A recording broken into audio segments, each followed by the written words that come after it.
Hi, this is Roger. Thanks for dropping by. The Sunday chat this week, I'm sorry, is going to be short. It's also not in the normal format because it's very early in the day. It's only just 8 o'clock. I'm not even dressed yet. I've just got too much to do today to do that sort of video, if you see what I mean. Nonetheless, we will have a chat. This may or may not be something you know. It may or may not be something you particularly want to worry about, but some might.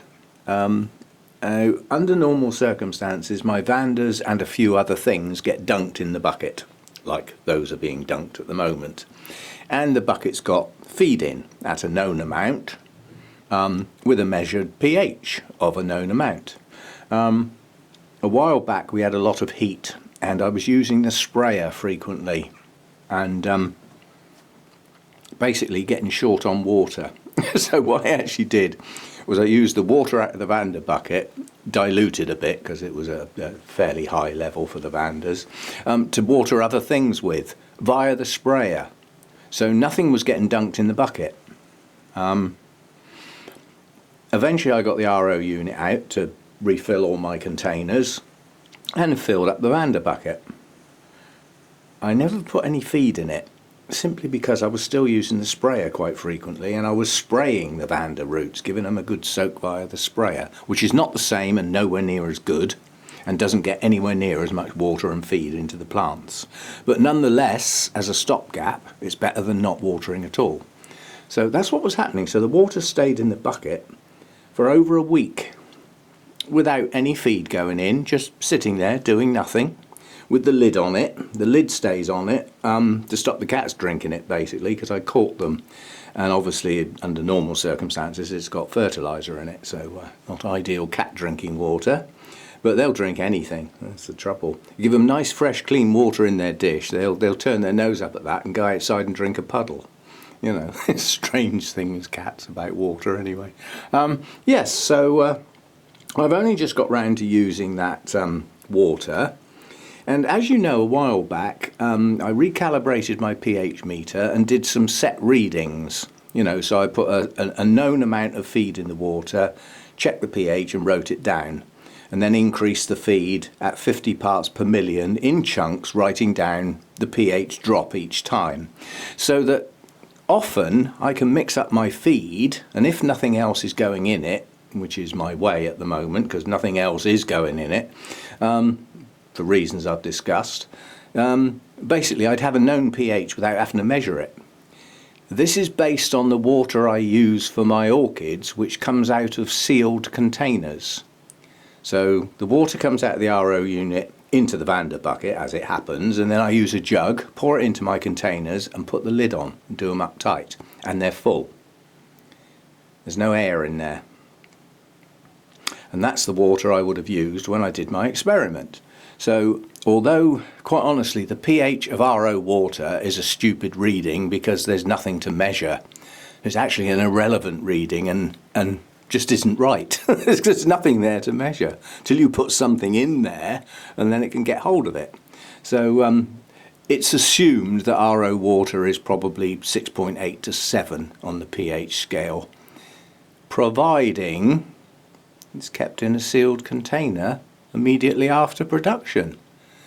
I've just done a quick little bit of reading around, and if your RO water is exposed to air for any length of time, you can expect to drop right down 6.1, 6.2. Then you add your feed in. What happens next? The feed drops it by a set amount. You're now down at a very, very low pH. And I've just basically been reminded of that fact because that water's been sat there exposed to air, so it absorbs carbon dioxide basically, which changes the pH, lowers it, and can lower it by a fair amount looking at it.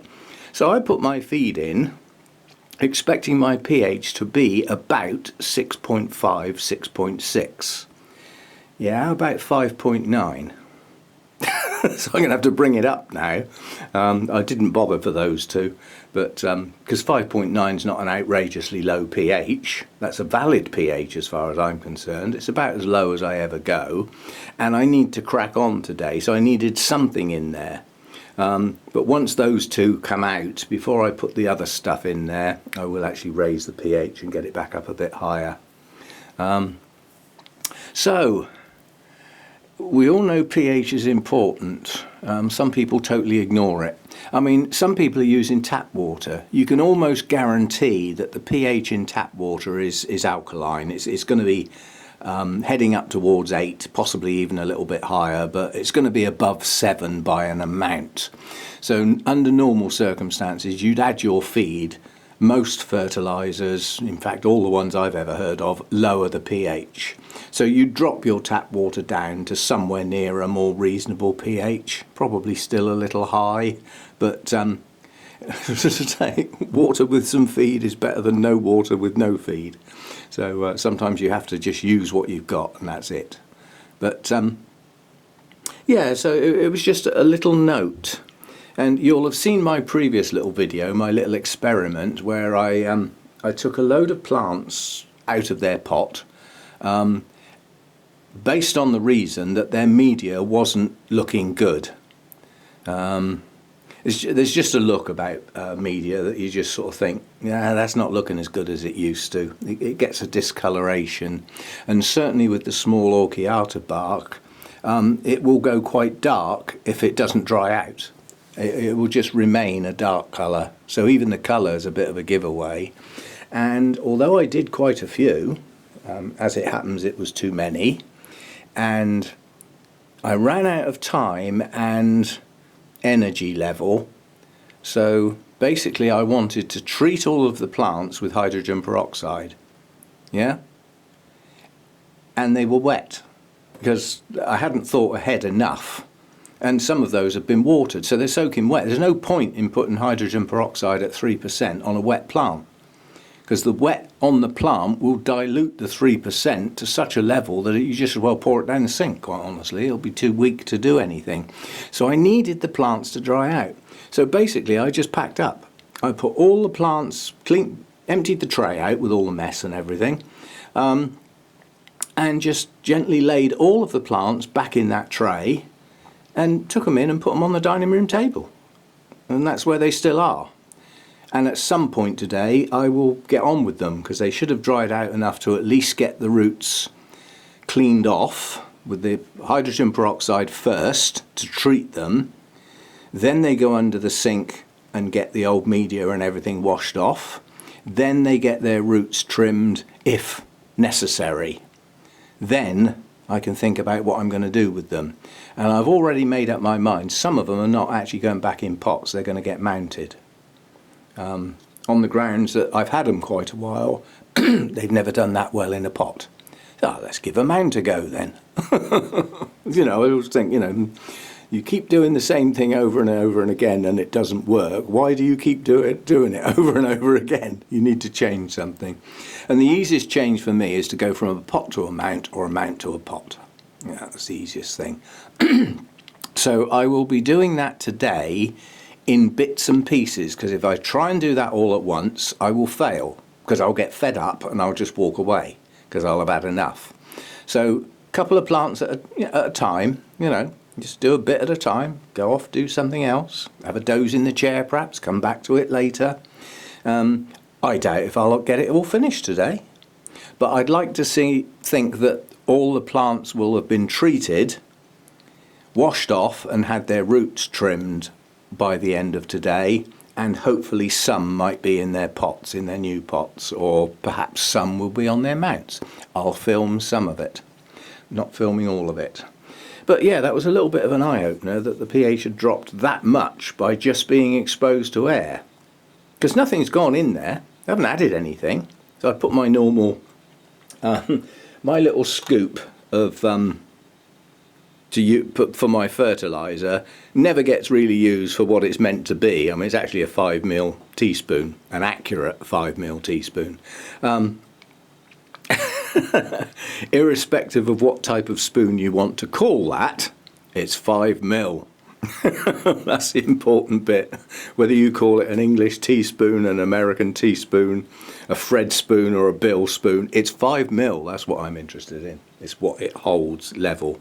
But yeah, one of those about level is about 200 parts per million in roughly the same amount of water. Sometimes there's an inch lower or an inch higher. Well, obviously that'll affect the parts per million and would need adjusting. But yeah, it went to 190 parts per million, and the pH was far, far lower than I expected. I will bring it up again. There is a limit. Once the RO water is exposed to air, it will reach a balance, an equilibrium where air doesn't affect it anymore, and it stabilizes at that level. So it's not going to change once it reaches that level. If you interrupt it, so if that had only been perhaps there a day or two, the pH may have started to drop, but wouldn't have got down to that low. It would be part of the way down. And obviously then adding the feed basically stops that mechanism, because it's now got something in it. It doesn't feel the need to absorb the carbon dioxide anymore, because I'm not pure water anymore. I've got stuff. It's great. So it just sits there. So that's that. That's what I'm up to.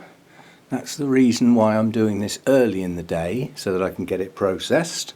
Stuff going on out here. The Dracula's gone. That fell off a couple of days ago. Whatever that was, I've forgotten. The Ignea bloom has gone. At the moment, I don't see any signs of others. The Masdevallia hybrid has just fallen off, but it's just opened another one. So this one seems to be sort of blooming on and off now. So that's good. That's good. Up here, the Linguella buds are still buds, unfortunately. I was hoping they'd be out for today, tucked in the back here. So they haven't opened yet, but they have got bigger. They are swelling now. They're looking quite nice. I think that's going to be like a dusky pink colour when it comes out. The so-called Victoria Regina buds,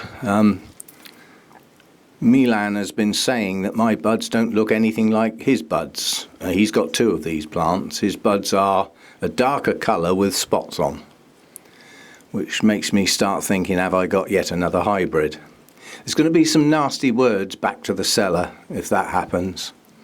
But it's a wait and see. I mean, the buds are pushing on nicely, and now that they're spreading, there's a good few of them. So if it is the real thing, that's going to be a good show. I suppose we could count them, couldn't we?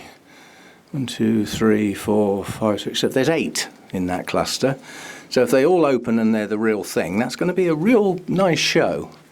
What else did I notice the other day?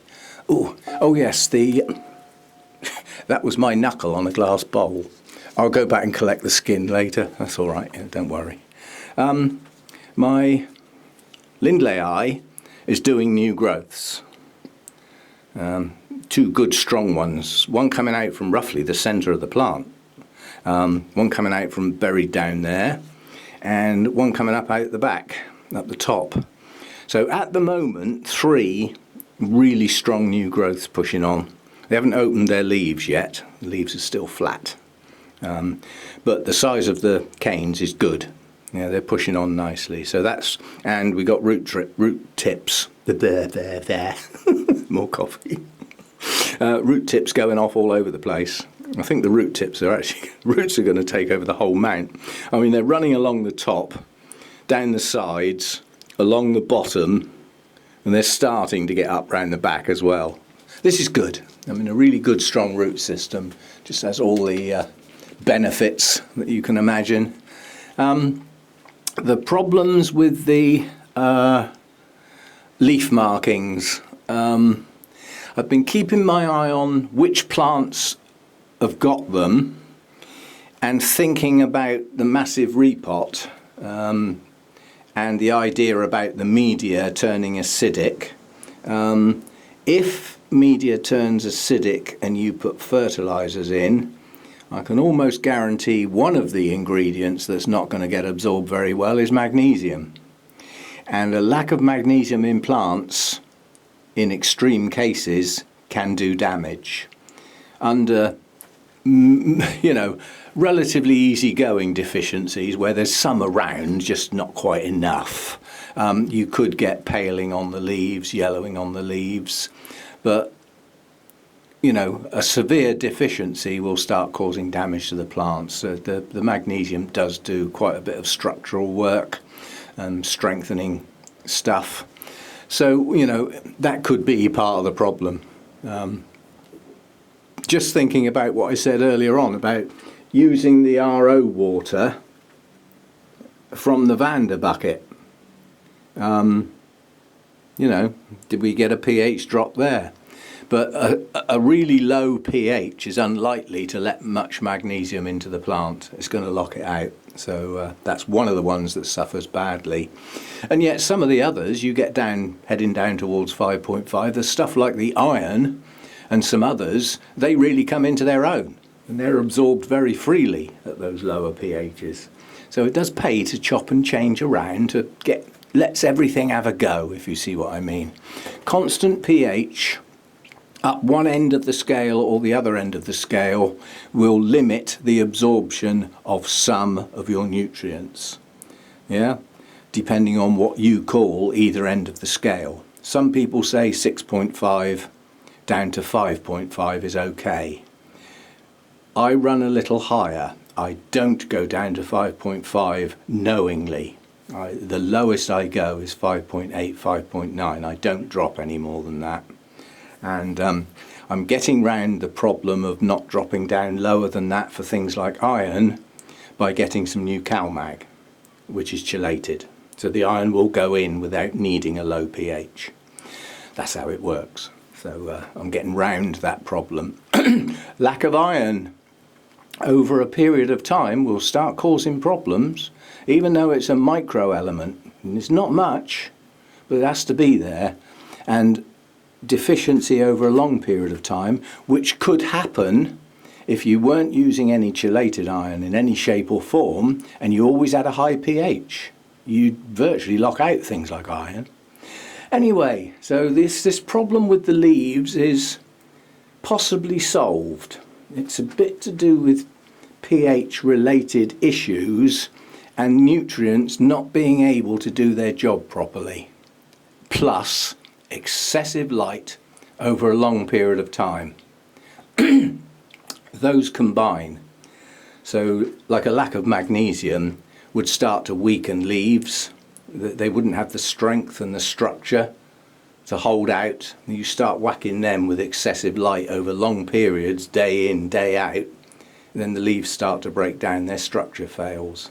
So I think I've sort of got that, and I'm okay with that as an answer. Somebody wants to prove me otherwise, we shall see. So what I'm doing really is looking for signs on new growths, which hopefully we won't get. But I'm keeping my eye on things, basically. I mean, over here, this plant over here hasn't really got any marks on it at all. Just on one leaf. The rest of the plant's fine. It's weird. But this one we can keep our eye on, because this has got 5 or 6 new growths pushing up, some of which are pushing on quite nicely now. And some are just starting at the base. But that's the one that we potted in small bark.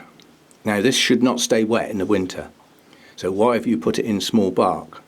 But what else did we do when we potted that? We put a flipping great rock in the pot.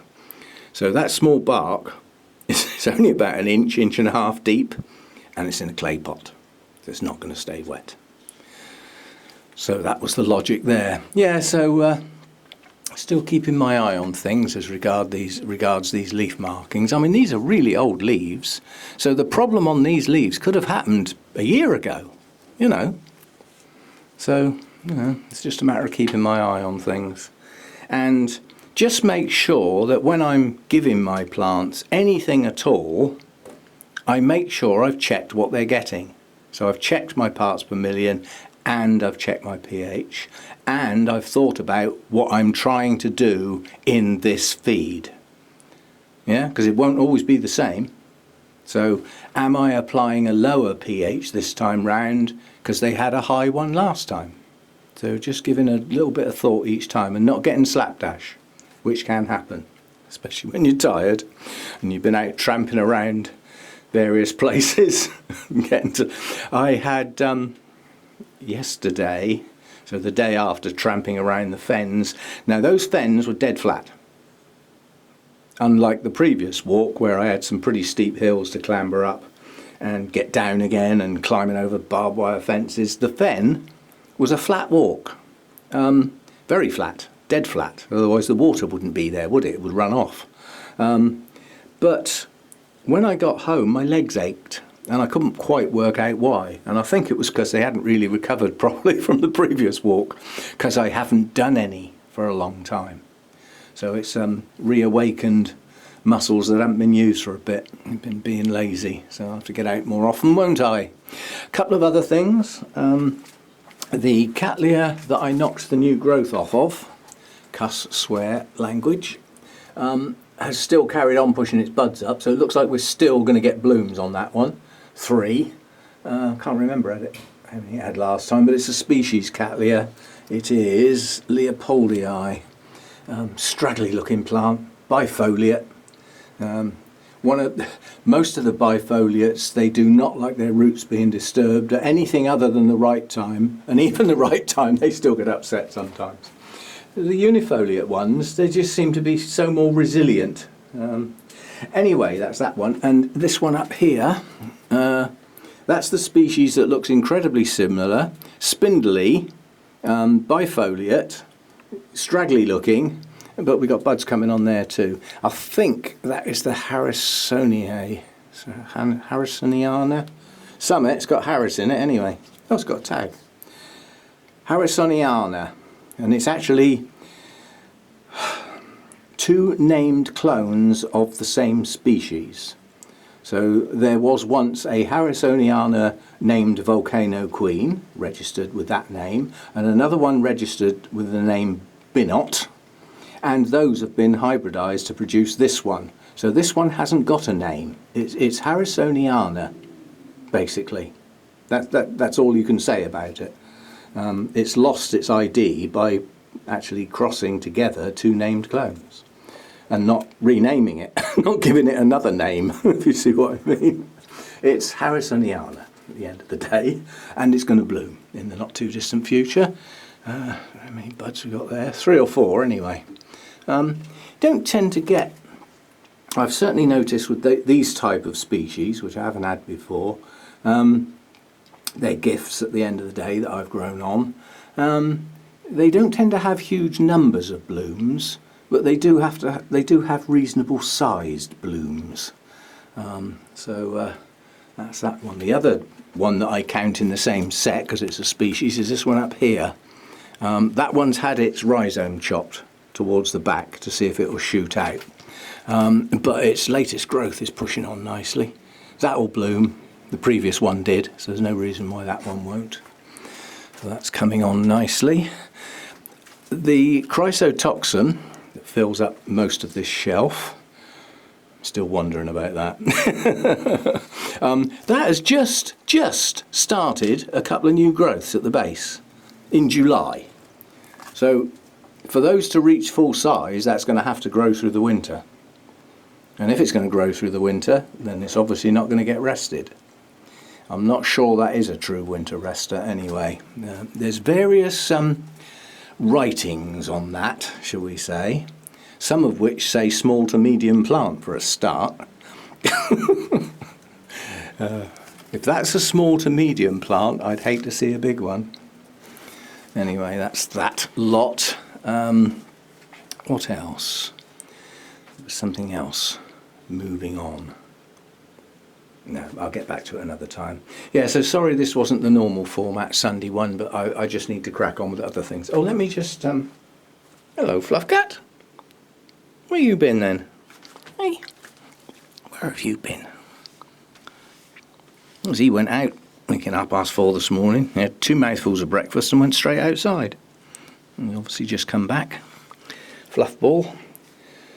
Right, as I've got to get it down to throw it in the Vanda bucket anyway, let me just get these Renantheras are now, their place in this world is in the way of the Vandas, whereas there never used to be anything in the way of the Vandas, but now there is. Whoops. And then you do that sort of thing when you're trying to think about something else. Luckily that's not set in its pot. I'll deal with that in a minute. I need to get the Vanda down. What did I say? Never play with your orchids first thing in the morning when you're not properly up and running. Tell other people and then do it myself. It's easily fixable, but that's what I wanted. I just wanted to get that Vanda down to show you it's now in a nice blooming. Not all the buds are open yet. This is the one Hannah bought for me, and it's effectively an ascoscenda. It's not a true Vanda. But nonetheless, it's a bit of a colour changer. When it opens, the colour is not as nice as about a week later. It's got a bronzy tinge to it when it's new, which fades and leaves a nice bright cheerful orange. But it's an attractive one that has been known to put up 2 spikes at the same time, but it's not doing that this time round. Nonetheless, that's the other Vanda's got no sign of a spike on it, the big bluey purple one. But this is a nice spike. It's a nicely balanced spike. It looks like every single bud is going to open. There's still another half a dozen to go, which is good. I think the last spike towards the end of last year had a few blasts on it. Didn't make it, but yeah. So just thought I'd show you that. Now we'll have to put that plant back in its pot. Luckily it's not set in its pot, if you know what I mean. When a plant's been in a pot a reasonable amount of time, you're probably going to get some roots that are stuck to the sides. And it's settled. That one hasn't been in there that long. so falling out and getting put back in again unceremoniously is not going to do it any harm. Also gives me a chance to look at the roots. But I need to clean that up. Walk it everywhere and kick it all over the place. Right, so that's the Sunday chat for this time round. And the big stack of plants that all came out of their pots, they will, I think some are going to get mounted, some are going to get potted, some of which will be filmed, but not all of it. And that will be into next week now. The video's being posted, I don't mean the work. Hopefully a fair bit of the work will get done today. We'll go from there. This is a bit of a worry. My species Calumnia, which has got some lovely blooms on at the moment. Gorgeous yellow these are. These are all branches because I broke the main spike. The plant is not looking good. The plant's going downhill a bit. Now luckily it has some nice new growths coming. 3 in fact. 4, there's another one up the back. So 5, I've just seen it. So there's 5 new growths on that. So it is going to produce some new fans. But the older part of the plant is dying off faster than the new parts are growing. So, I don't know. Well, you can only do what you can do. Oh, another sad bit of news I noticed the other day. This is using the sprayers, done this. My Psychopsis, with its 2 new growths. Well, one of them ain't going to get far. It's turned black. I don't think that's going to progress. So that one's lost. And the other one has done it as well. So both of those new growths have been lost. And the only thing I can think of is water. It's just getting them wet and not drying out when they're very young. So we need to take a bit more care with this one. We'll see where we go from there. But it looks like it's pushed out another one there. That's got some black near the base as well. Yeah, this is going to have to get watered an awful lot more carefully now. At least it seems to have the energy to keep pushing out new growth, so I think it will keep going. But we need to let those growths get big enough, that they're safe from getting water on them. Seems to be a little bit sensitive to actually getting water on. Makes you wonder how they put up with it in the wild when they get rained on most days. Still, at least I've noticed it, and even if I do use the sprayer, I'll miss that one out, so that one doesn't get sprayed. Because that's the trouble when you use the sprayer, you get water on the plant. You can't miss the plant Whereas when I water manually, I can gently pour the water around the plant on a mount and not get the plant wet, which is what I try and do all the time. I try to keep my plants dry best I can. So anyway, I'll see you next time. Thanks for dropping by. And my trips out, I have another 2 in mind, both different environments yet again. We went to the soggy heathland and came home empty-handed. Well, we saw a few orchids on the roadside, but we didn't exactly find what we wanted. But that was one type of landscape. We've now been to a fen type landscape, including a place where I don't think I've ever seen so many wildflowers and such a concentration of orchids as well. Another place I've got in mind is the top of a hill. It's a chalk hill. So it'll be steep slopes, it'll be a bit of clambering, and possibly a bit of sliding down on the bum to get to the place I want to be, and then looking round and upwards and thinking, now the hell am I going to get back up again? Sort of place. That's quite a way to go. And then another place I'd like to try that I've driven past many, many times and never stopped, and that's a woodland. So it'll be a totally different environment again. Well, that's got some steep slopes in it too. So there's another couple of trips out soon, possibly one next week depending on weather. We'll see how we go, but both of them are a long way to go. Roughly the same distance as the fen was.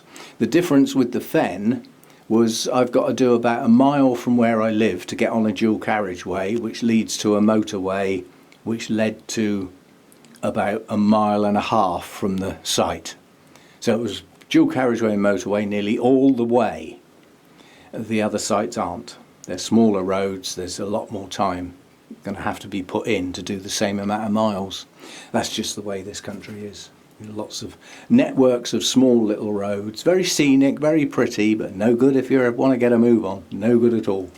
And even if you did want to get a move on and drive to the limits of the road, the speed restrictions will stop you first.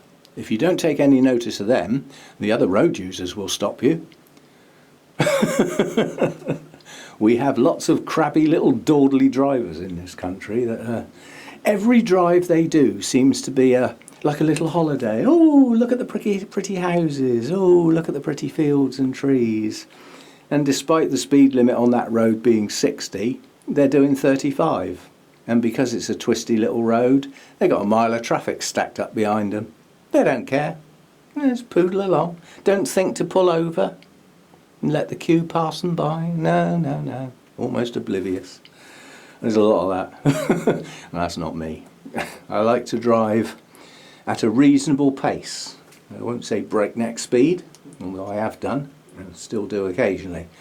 But the drive where I really do get a move on is after Hannah's been down for the weekend and I take her home.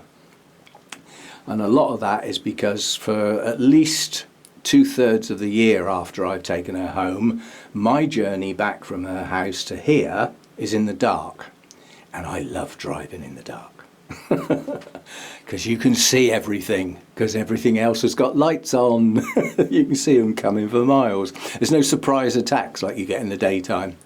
You know, when people coming round the bend on the wrong side of the road. At night, you at least know they're there. You see their lights for a hell of a distance. So. Anyway, I shall see you next time, and thanks for dropping by.